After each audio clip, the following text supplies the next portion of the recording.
And also your reflections about a set of governmental norms and processes that were not intended for the people and the context in which they are now applied is such a powerful reminder. And to think about governments, even the Nigerian government that in its current form is really only a few decades old. And as you said, it's taking a system that has been designed for and run for hundreds of years in other settings and in an exploitative way, but seeking to superimpose that. I think that's also a link back to what's happening in the United States these days as we reflect on our systems that need to be deconstructed and then reconstructed in a better way than we've done in the past, because it was designed for those of us who are white and male in particular, and has worked very well. Thank you very much for those of us who are white and male, but not well for many, many others. And of course, most particularly Native Americans, most particularly those who were enslaved along the way, and certainly for women and those who are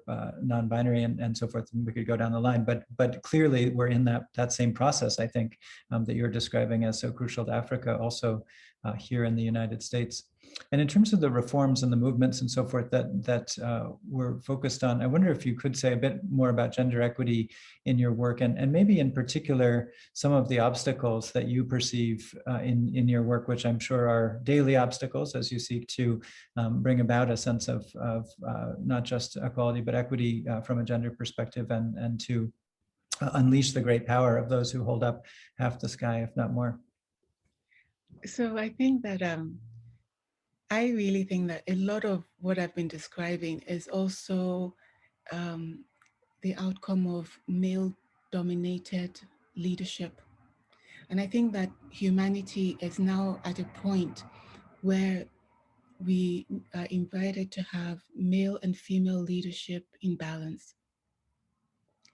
But of course, the women would also need to take their place and to claim their power.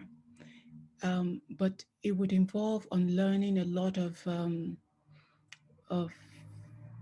norms, a lot of values, which have told us that we're to play a subordinate role, a supportive role.